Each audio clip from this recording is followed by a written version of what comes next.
¿Israel y la Iglesia son la misma cosa? ¿Aún tiene Dios un plan para Israel? En tiempos peligrosos, es importante tener el conocimiento de la palabra de Dios, donde podremos hallar consuelo, paz y una guía para nuestras vidas, en medio de un mundo cambiante, sin valores y cada día más sumergido en filosofías humanas, una gran pérdida de la moral y principios básicos, que nos forman como humanos. Nos muestra el cumplimiento de la escritura bíblica, donde hemos sido advertidos de estos tiempos y asimismo las promesas de Dios que nos protegerá y de que Él será fiel en cumplirlas. Este video es un complemento con el anterior tema, los falsos judíos. Este estudio traerá luz a este tema y ayudará a comprender mejor el plan perfecto de Dios para su iglesia y para Israel. Iniciemos. ¿Israel y la iglesia son la misma cosa? ¿Aún tiene Dios un plan para Israel? Este tema es uno de los más controversiales en la iglesia de hoy, y tiene implicaciones significativas respecto a la forma en que interpretamos la escritura, especialmente en lo concerniente al final de los tiempos. Más importante aún, es que tiene gran importancia porque afecta la forma en que entendemos la naturaleza y el carácter de Dios mismo. Romanos 11, 16-36 registra la ilustración del árbol de olivo. Este pasaje habla de Israel como las ramas naturales, siendo desgajadas del árbol de olivo, y la iglesia, ramas o brotes silvestres, siendo injertadas en el olivo. Puesto que Israel es descrito como las ramas, así como la iglesia, es lógico entender que ningún grupo es el árbol entero, por así decirlo, más bien, todo el árbol representa la obra de Dios con la humanidad en su conjunto. Por tanto, el programa de Dios con Israel y el programa de Dios con la iglesia, forman parte del desarrollo de su propósito entre los hombres en general. Desde luego, esto no quiere decir que ambos programas sean de poca importancia.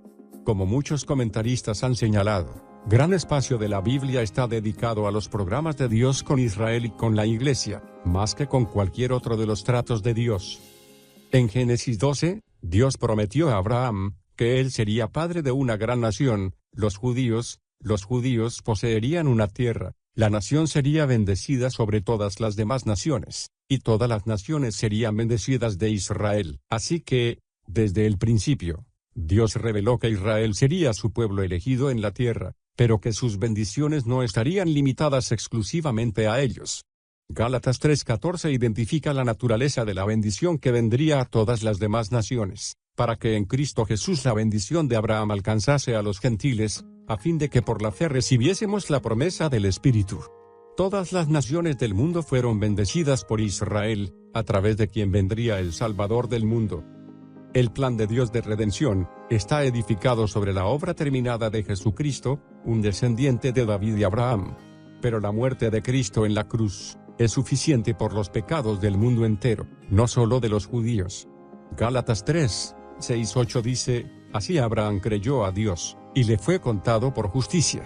Sabed, por tanto, que los que son de fe, estos son hijos de Abraham. Y la Escritura, previendo que Dios había de justificar por la fe a los gentiles, dio de antemano la buena nueva a Abraham, diciendo, en ti serán benditas todas las naciones. Finalmente, Gálatas 3, 29 dice, y si vosotros sois de Cristo, ciertamente linaje de Abraham sois, y herederos según la promesa. En otras palabras, en Cristo, los creyentes son contados como justos por medio de la fe de la misma manera que lo fue Abraham. Gálatas 3, 6-8. Si estamos en Cristo, entonces somos participantes de la bendición de Israel y todas las naciones en la obra redentora de Cristo. Los creyentes se convierten en descendientes espirituales de Abraham. Los creyentes no se convierten físicamente en judíos, pero pueden disfrutar el mismo tipo de bendiciones y privilegios que los judíos. Ahora, esto no contradice o nulifica la revelación dada en el Antiguo Testamento. Las promesas de Dios en el Antiguo Testamento aún son válidas, y la relación de Dios con Israel como el pueblo elegido, señala hacia la obra de Cristo como un redentor de todo el mundo. La ley mosaica aún es obligatoria para todos los judíos que aún no han aceptado a Cristo como su Mesías. Jesús hizo lo que ellos no pudieron hacer, cumplir la ley en todos sus detalles, Mateo 5:17. Como creyentes del Nuevo Testamento, ya no estamos bajo la maldición de la ley, Gálatas 3:13, porque Cristo ha tomado esa maldición sobre sí mismo en la cruz. La ley servía para dos propósitos: para revelar el pecado y la incapacidad de la raza humana, por sus propios méritos, para hacer algo acerca de ello, y para dirigirnos a Cristo, quien cumplió la ley. Su muerte en la cruz satisfizo totalmente los justos requerimientos de perfección de Dios. Las promesas incondicionales de Dios no son invalidadas por la infidelidad del hombre. Nada de lo que hacemos es jamás una sorpresa para Dios, y Él no necesita ajustar sus planes de acuerdo a la forma en que nos comportemos. No, Dios es soberano sobre todas las cosas, pasadas, presentes y futuras, y lo que Él ha preordenado tanto para Israel como para la Iglesia, sucederá, independientemente de las circunstancias. Romanos 3:4 explica que la incredulidad de Israel no nulificaría sus promesas concernientes a ellos, pues que, si algunos de ellos han sido incrédulos, ¿su incredulidad habrá hecho nula la fidelidad de Dios? De ninguna manera, antes bien sea Dios veraz, y todo hombre mentiroso, como está escrito, para que seas justificado en tus palabras, y venzas cuando fueres juzgado. Las promesas hechas a Israel aún se mantendrán en el futuro. Podemos estar seguros de que todo lo que Dios ha dicho es verdad y sucederá, por su carácter y consistencia. La Iglesia no reemplaza a Israel y no debe esperar un cumplimiento simbólico de las promesas del antiguo pacto como se lee en las Escrituras. Es necesario mantener separados a Israel y a la Iglesia. ¿Tiene Dios un futuro para Israel? Un estudio de Romanos 11. ¿Por qué toda la confusión? Personas que niegan que Israel tiene un futuro en el plan de Dios. A menudo me parece que muchos de ellos han sido influidos por los escritos de aquellos que sostienen la teología del pacto. Los que sostienen la teología del pacto creen que Dios ha rechazado a Israel y que la Iglesia ha reemplazado a Israel en el plan de Dios. Ellos sostienen que las promesas de Dios a Israel en relación con una restauración nacional y una tierra para vivir, no se cumplirán. Ellos creen que estas promesas se han perdido a causa de la desobediencia o transferido espiritualmente a la Iglesia. Principios para permanecer en la pista. Aunque podemos estar buscando en muchos pasajes relacionados con el futuro de Israel, el objetivo de este estudio es Romanos 11. Es en este capítulo que Pablo, bajo la inspiración del Espíritu Santo, se dirige directamente al papel futuro de Israel en el plan de Dios. También es aquí donde inequívocamente reafirma que las promesas de Dios a Israel se cumplirán. Es aquí donde se nos dice en términos absolutos, no ha desechado Dios a su pueblo. A medida que nos acercamos a esta cuestión, hay tres principios que le ayudarán a llegar a conclusiones correctas. En primer lugar, debemos mantener nuestra hermenéutica simple y tomar la Biblia por lo que dice. La hermenéutica se ocupa de la forma en que interpretamos la Biblia. Si interpretamos la Escritura literalmente, de acuerdo con el método histórico-gramatical de interpretación, vamos a mantener el rumbo. Dios quiso que su palabra fuese entendida, y nos evitará mucha confusión si nos limitamos a aceptar lo que Él está diciendo en su valor nominal.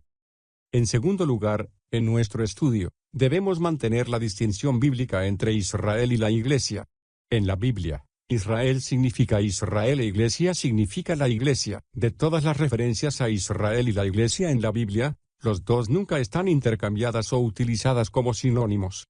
Aunque Israel y la Iglesia tienen similitudes, también hay muchas diferencias. Israel es una nación que desciende de Abraham, de Isaac y de Jacob. La Iglesia está compuesta de muchas nacionalidades y nació en el día de Pentecostés en Hechos 2.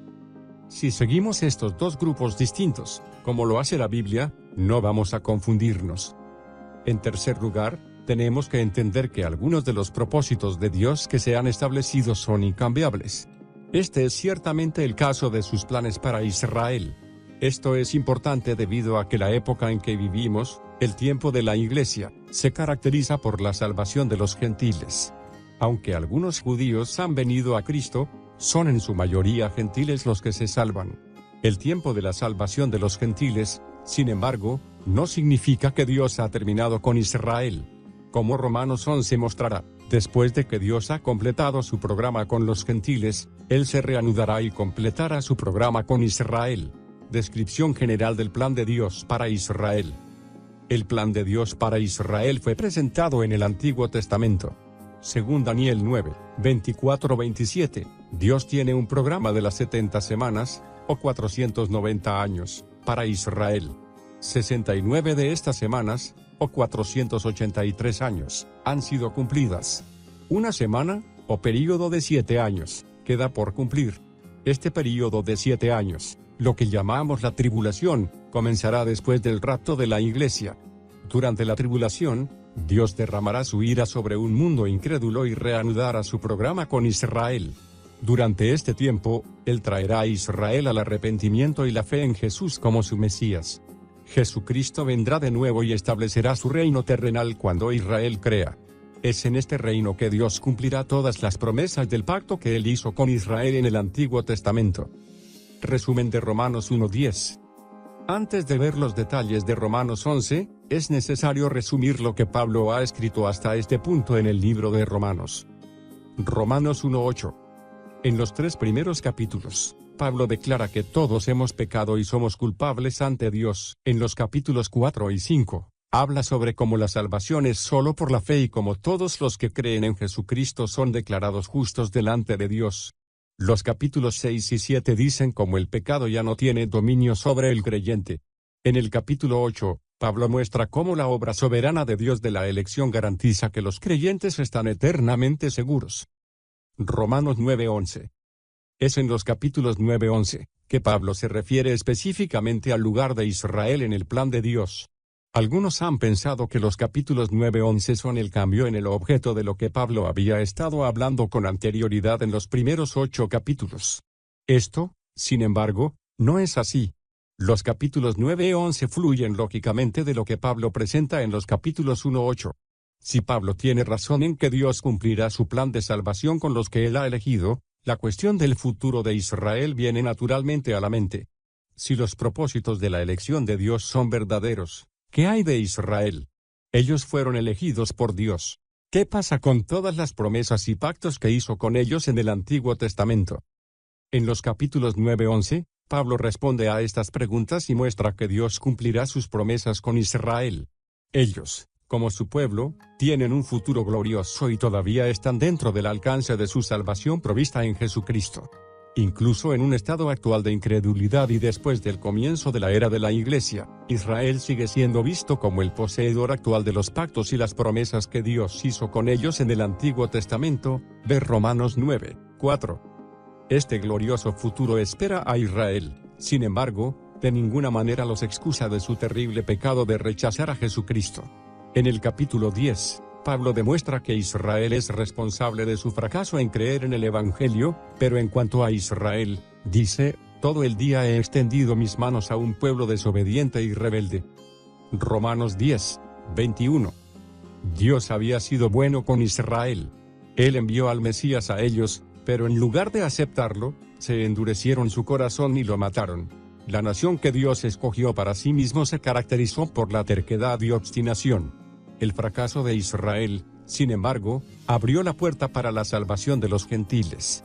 Como Romanos 10:20 declara, fui hallado por los que no me buscaban, me manifesté a los que no preguntaban por mí. Esta es una referencia a la salvación de los gentiles. Al final del capítulo 10, entonces, se había producido un dilema extraño. Los judíos, que eran el pueblo elegido de Dios, habían rechazado a su Mesías, mientras que los gentiles, que anteriormente no tenían acceso a las bendiciones del pacto de Dios, encontraron la salvación. ¿Cómo se relaciona todo esto con el plan de salvación de Dios? El rechazo del Evangelio por parte de Israel y la salvación de los gentiles se mencionan al final del capítulo 10, trayendo a colación algunas preguntas importantes que Pablo aborda ahora en el capítulo 11. ¿Ha terminado Dios con Israel como nación? ¿Hay un nuevo Israel, la Iglesia? ¿Las promesas a Israel en el Antiguo Testamento son ahora transferidas a la Iglesia? En el capítulo 11, Pablo rechaza firmemente la idea de que Dios ha terminado con Israel. De hecho, él muestra que Dios está todavía tratando bondadosamente con ellos, y un tiempo futuro viene cuando Él los salvará y restaurará en cumplimiento de sus promesas del pacto. Amén. El arte de servir les da las gracias por seguir estos estudios. Puedes revisar todas las referencias, meditar en cada uno de los textos y orar a Dios, pedir al Espíritu Santo que te dé el discernimiento, para comprender su palabra y el plan perfecto que Él ha preparado para cada uno de los que le aman. Si estos temas te son de bendición, compártelos y ayúdanos a que otros conozcan del amor de Dios. Amén.